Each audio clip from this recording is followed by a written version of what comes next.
할렐루야. 우리 다 함께 서도신경 고백하심으로 새벽 기도회를 시작하도록 하겠습니다. 나는 전능하신 아버지 하나님 천지 창조주를 믿습니다. 나는 그의 유일하신 아들 우리 주 예수 그리스도를 믿습니다. 그는 성령으로 잉태되어 동정녀 마리아에게서 나시고 본디오 빌라도에게 고난을 받아 십자가에 못 박혀 죽으시고 장사된 지 사흘 만에 죽은 자 가운데서 다시 살아나셨으며 하늘에 오르시어 전능하신 아버지 하나님 우편에 앉아 계시다가 거기로부터 살아있는 자와 죽은 자를 심판하러 오십니다.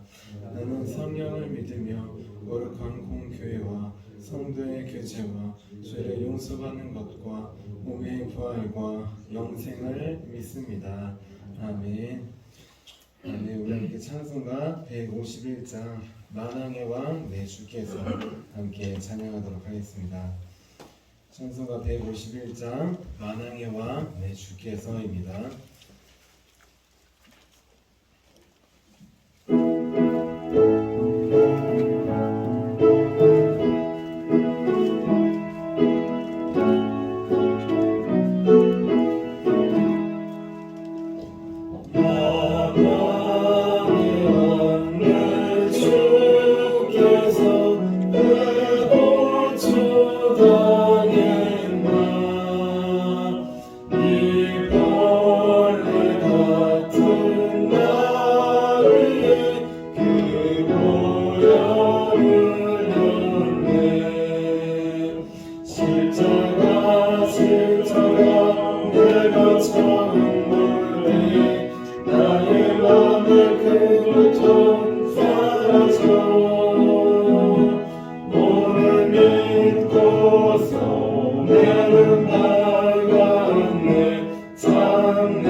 아침에 드리는 기도 함께 드리도록 하겠습니다. 토요일 아침에 드리는 기도입니다. 함께 기도하도록 하겠습니다. 주님, 주님은 나의 하나님이십니다. 내가 주님을 간절히 찾습니다. 내게 임재하셔서 나와 함께 해 주소서. 자비로운 주님, 이 시간 제게 임재해 주셔서 제 마음에 기쁨과 평안을 가득 부어주시고 제 모든 길을 인도하셔서 오늘 하루의 시간이 주님의 사명을 이루는 복된 날이 되길 원합니다. 예수 그리스도의 이름으로 기도합니다. 아멘. 아멘. 우리 오늘 하나님께서 우리에게 주신 말씀 함께 보도록 하겠습니다. 오늘 하나님께서 우리에게 주신 말씀은 마태복음 20장 17절부터 19절까지의 말씀입니다. 마태복음 20장 17절부터 19절까지의 말씀입니다.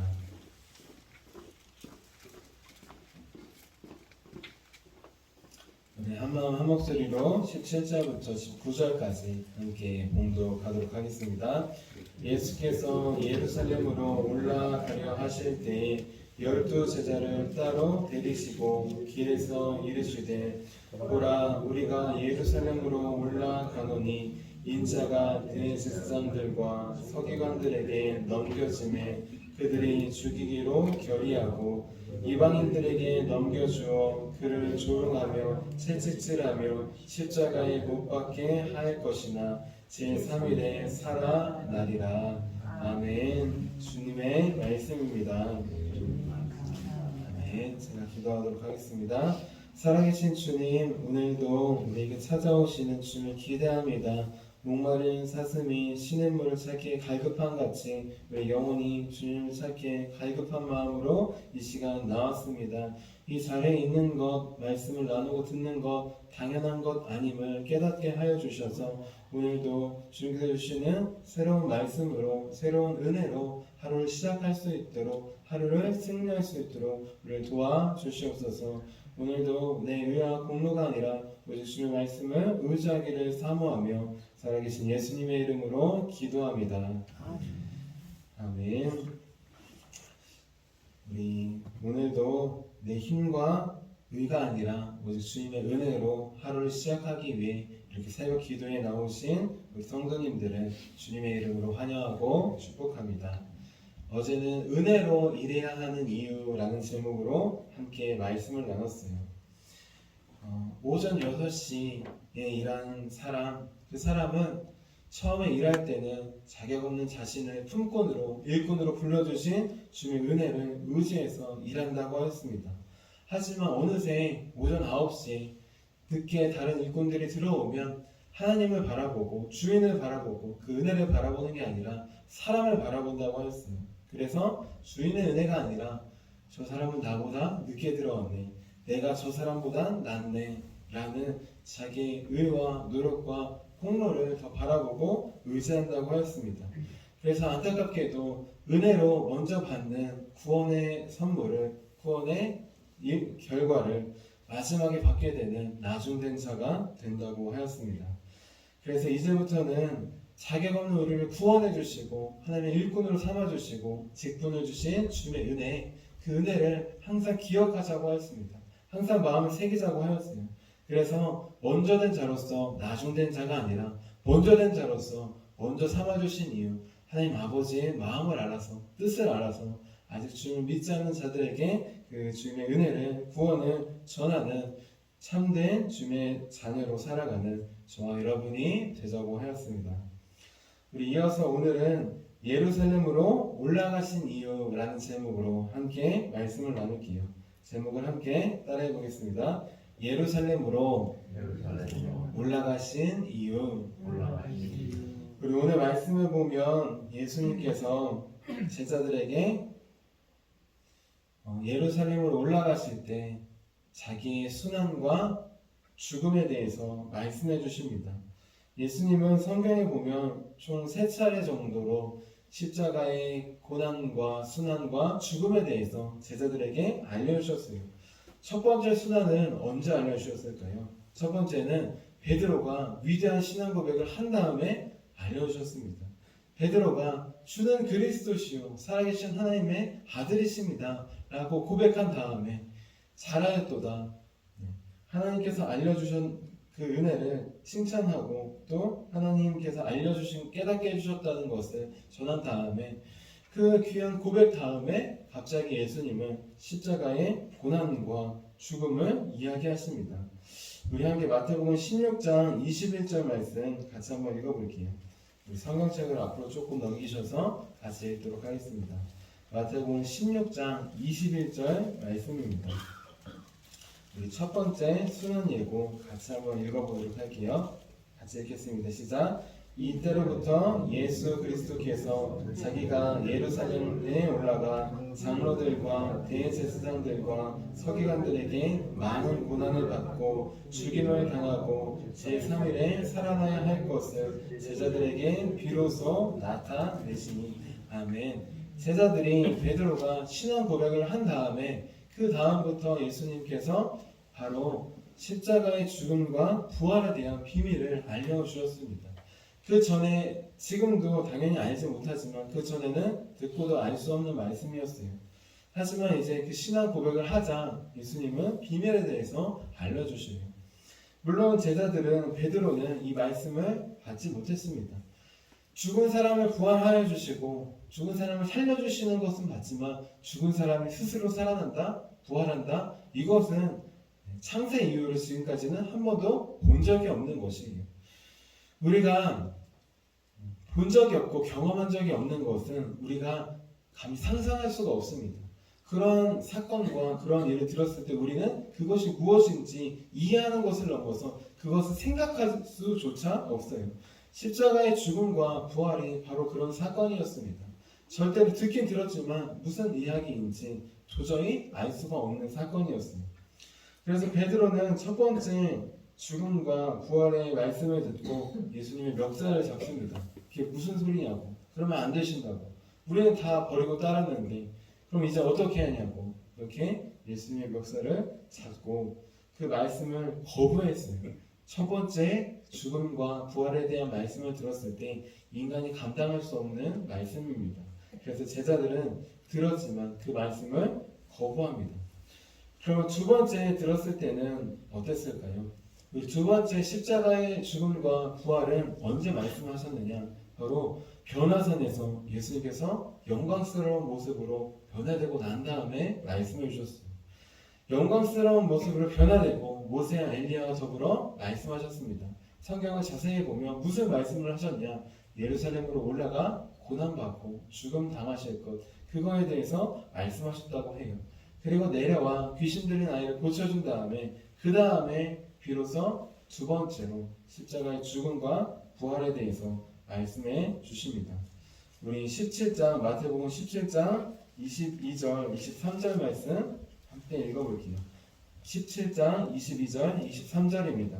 같이 읽겠습니다. 시작. 갈릴리에 모일 때 예수께서 제자들에게 이르시되 인자가 장차 사람들의 손에 넘겨져 죽임을 당하고 제3일에 살아나리라 하시니 제자들이 매우 근심하더라. 아멘. 두 번째, 영광스러운 모습으로 변화되고 귀신을 쫓아내고 말씀하십니다. 갈릴리에서 말씀하셔요. 자, 두 번째 들었을 때 제자들은 이 말씀이 그냥 흘려보낼 말씀이 아니구나. 두 번째로 들었을 때에는 왜 또 저 말씀을 하시나? 매우 근심하고 걱정했습니다. 마가복음에 보면 이 말씀이 무서워서 두려워서 감히 묻지도 못했어요. 제자들은 궁금한 게 있으면 물어보았습니다. 제자의 특권으로 씨 뿌리는 비유에서도 무슨 소리인지 모르니까 그 비유를 알려주세요. 물어보았어요. 그럼 예수님께서 알려주셨습니다. 그런데 이것은 감히 물어볼 수가 없었어요. 예수님의 죽음에 대해서 대답하는 것, 말씀해 주신 것이기 때문에 감히 물어볼 수가 없었습니다. 그저 두 번째로 말씀해 주셨을 때는 이것이 그냥 하신 말씀이 아니구나. 이것이 흘려보낸 말씀이 아니구나. 이것이 우리가 거부한다고 해서 그것이 안 오는 말씀이 아니구나. 그렇게 근심했습니다. 걱정했습니다. 속으로는 다들 그렇게 생각하면서 서로 제자들 사이에는 암묵적으로 이 말씀은 절대 하면 안 되는 말씀으로 그렇게 하루하루를 지나게 되었습니다. 그러다가 이제 오늘에 와서 예수님께서 마지막으로 십자가의 죽음과 부활에 대해서 말씀해 주십니다. 언제 말씀해 주시느냐? 바로 예루살렘에 올라가실 때 말씀해 주시는 것이에요. 오늘 말씀인 20장 17절 말씀 함께 읽어보도록 하겠습니다. 17절입니다. 시작.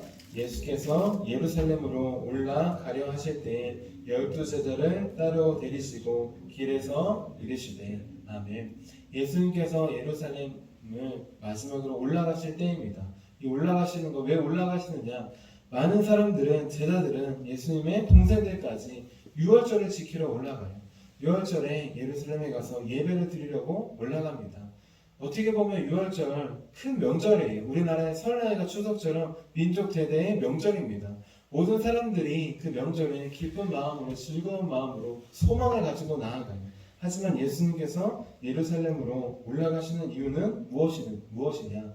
유월절을 지키기 위해, 그것도 맞지만 본인이 직접 유월절 어린 양이 되기 위해 예루살렘으로 올라가십니다. 모든 사람들이 새로운 시작과 새로운 소망을 가지고 나아가지만 예수님은 반대로 고난과 죽음의 길을 걸어가시기 위해, 십자가의 길을 걸어가시기 위해 그 길을 가지고 있어요. 예수님이 걸어가시는 십자가의 길은 어떤 길일까요? 그 길은 첫 번째로 바로 같은 민족인 유대인들에게, 동족들에게 사형 선고를 받는 길입니다. 18절 말씀 같이 한번 읽어볼게요. 시작. 보라, 우리가 예루살렘으로 올라가노니 인자가 대제사장들과 서기관들에게 넘겨짐에 그들이 죽이기로 결의하고. 아멘. 첫 번째 예수님께서 걸어가신 그 길, 그 고난과 죽음의 길은 어떤 길이냐? 바로 자기 민족에게, 자기 동족에게 버림을 받고 외면을 받고 거부를 당하는 것입니다. 단순히 대제사장과 서기관들 뿐만 아니라 그들은 민족의 대표를 말해요. 실제로 예수님을 죽일 때 선동을 했지만 그들을 못 박은 것은 유대인들이었습니다. 그리고 그들은 누구냐? 바로 예수님께서 예루살렘에 입성하실 때 호산나 다윗의 자손이여, 종려나무 가지를 길에서 덮고 자기 옷을 덮으면서 예수님을 왕이라고 고백했던 사람들, 그 사람들이 다시 바뀌어서 예수님을 십자가에 못 박는 사람이 되었습니다. 다른 사람도 아니고 외부인도 아니고 자기 가족에게, 친척에게, 친구에게, 부모에게, 자녀에게, 가장 가까운 사람에게 버림당한다면 그 아픔과 고통은 어떨까요? 감히 헤아릴 수 없는 아픔과 고통일 것입니다. 자기 민족이 지켜주고 보호해주기는커녕 오히려 예수님을 비방하고 외면하고 거부하고 십자가에 못 박도록 사형 선고를 내려버렸습니다. 예수님께서 걸어가신 그 길은 어떤 길이냐? 자기 민족에게, 가족에게, 친척에게 외면당하는 길이에요. 사형 선고를 받는 길입니다. 실제로 예수님을 따랐던 많은 유대인들이 예수님처럼 사형 선고를 받았습니다. 유대 사회에서, 유대 교회에서 쫓겨나고 더 이상 살 수 없는 현실이 되었어요. 그럼에도 불구하고 그 길을 걸어간 이유, 바로 예수님을 따르기 위해서입니다. 예수님은 지금 첫 번째로 가진 민족에게, 가족에게 버림을 당하시는 십자가의 길을 걸어가셨습니다. 두 번째로 예수님께서 걸어가신 십자가의 길은 어떤 길일까요? 두 번째는 바로 이방인들에게 조롱과 채찍과 침뱉음과 죽임을 당하는 길입니다. 우리 19절 말씀 같이 한번 읽어볼게요. 19절입니다. 시작. 이방인들에게 넘겨주어 그를 조롱하며 채찍질하며 십자가에 못 박게 할 것이나 제3일에 살아나리라. 아멘. 우리가 예수님의 고난을 생각하면 채찍질 당하고 그렇게 몸이 찢겨진 모습을 많이 봅니다. 영화를 볼 때에도 그 장면을 보고 많이 울어요. 그런데 진짜 더 힘들고 어려운 고난은 무엇이냐? 바로 왕이신데 인간도 아니고 종처럼, 그리고 노예처럼, 죄인처럼 그렇게 로마 군병들에게, 이방인들에게 침뱉음을 당하고 그렇게 조롱을 당하고 놀림을 당하는 것입니다. 우리 학교 폭력에 보면은 많은 그 학생들이 폭력을 당하고 심지어는 자살까지 갑니다. 그런데 그 통계를 조사해 보면 신체적인 폭력이나 이런 거는 비율이 그렇게 높지 않아요. 한 30% 정도 됩니다. 대부분의 폭력은 무엇이냐? 65%가 언어 폭력이라고 해요. 말로, 마음으로, 눈빛으로 상대방을 죽이는 것입니다. 인격을 죽이는 것이에요. 예수님께서 채찍에 맞으시기 전에, 몸이 고난 받으시기 전에 예수님은 이방인들에게, 하나님을 안 믿는 사람들에게 마음이, 영혼이 갈기갈기 찢기셨습니다. 왕이신데 왕으로 대접하기는커녕 조롱당하고 놀림당하고 침뱉음을 당하셨어요. 인격 모독을 떠나서 신성 모독을 당하신 것이에요. 스스로 낮아져서 노예처럼 종처럼 낮아져서 섬기기 위해서 낮아졌지만 세상은 그를 종처럼 노예처럼 죄인처럼 취급해 버렸습니다. 이것이 예수님께서 당하신 두 번째 고난입니다. 하나님을 믿지 않는 자들에게 예수님은 죽임을 당하고 고난을 당했는데 그 고난은 단순히 몸만 고난당하고 죽인 것이 아니에요. 예수님은 먼저 마음이 갈기갈기 찢겨졌습니다. 마음이 먼저 죽으셨어요. 그리고 마지막으로 영혼까지 예수님은 죽으셨습니다. 하나님과 분리된 것, 그것이 바로 영혼의 죽음인데 예수님은 우리의 영혼을 구원하시기 위해 우리의 몸과 마음과 모든 것을 구원하시기 위해 영혼까지 버림을 당하셨어요. 죽임을 당하셨습니다. 그리고 단순히 우리의 몸과 마음과 영혼을 죽으심으로 구원하신 것을 넘어서 우리의 모든 아픔과 상처와 고통을 치유하여 주셨습니다. 채찍에 맞음으로 우리의 모든 아픔을 낫게 해주셨어요. 단순히 몸의 아픔뿐만 아니라 마음과 영혼의 상처가 우리에게는 많이 있습니다. 우리도 예수님처럼 사랑하는 가족에게 외면당하고 버림당하고 고통당하고 그렇게 손가락질과 욕을 당할 때도 있어요. 우리가 할 때도 있습니다. 그 모든 상처와 아픔을 포함하는 구원입니다. 예수님의 구원은 단순히 죽음에서의 구원, 죄에서의 구원, 우리 영혼의 구원을 넘어서 우리 전 삶과 인격을 구원하시는 구원이시에요. 그러기 위해서 예수님은 몸뿐만 아니라 그의 마음이, 그의 영혼이 갈기갈기 찢기시고 죽으셨습니다. 바로 우리의 전 인격을, 전 삶을 구원하시기 위함이에요. 예수님께서 예루살렘으로 올라가신 이유, 그 이유는 많은 사람들은 명절을, 축제를 즐기기 위해서, 예배드리기 위해서이지만 예수님은 반대였습니다. 많은 사람들이 살기 위해서 갔지만 예수님은 죽기 위해서 가셨습니다. 왜 죽기 위해서 갔느냐? 자신의 죄 때문에 아니에요. 바로 우리의 죄 때문에 우리를 구원하시기 위해 그 십자가의 길로, 고난의 길로, 침뱉음과 조롱과 채찍질의 길로 걸어가셨습니다. 예수님, 그분이 걸어가신 길은 바로 우리 때문입니다. 더 나아가 바로 나의 죄 때문이에요. 중고등학교 때 예수님을 믿고 그때에도 교회를 다니고 예배를 드렸습니다. 그런데 성령님께서 오시고 나서 예수님에 대해서 한 단계 더 바라볼 수 있는 눈을 열어주셨어요. 예수님은 단순히 우리를 위해서 오시고 죽으신 게 아니라 바로 나 한 사람을 위해서 오시고 죽으신 것이었어요. 성령님께서 마음을 깨닫게 해주신 것입니다. 그전에는 예수님을 믿는다고 하지만 내가 그 정도로 죽을 죄를 지었나? 라고 생각하지 않았던 것 같아요. 이 정도면 괜찮지 라고 생각했던 것 같아요. 하지만 저의 모습을 보면서, 본 모습을 보면서 예수님께서 오신 것은 우리 모두의 죄를 위해서도 맞지만 다른 누가 아니라 나의 죄를 위해서, 나를 사랑하셔서 오시고 나를 위해 죽으셨구나. 그것을 성령님은 우리에게 깨닫게 하십니다. 예수님께서 예루살렘으로 올라가신 이유, 온 세상을 구원하시기 위해서 또 맞아요. 하지만 가장 중요한 것, 다른 누가 아니라 바로 나 한 사람을 구원하시기 위해서, 나 한 사람을 사랑하셔서 예수님은 이 세상에 우리에게 오셨습니다.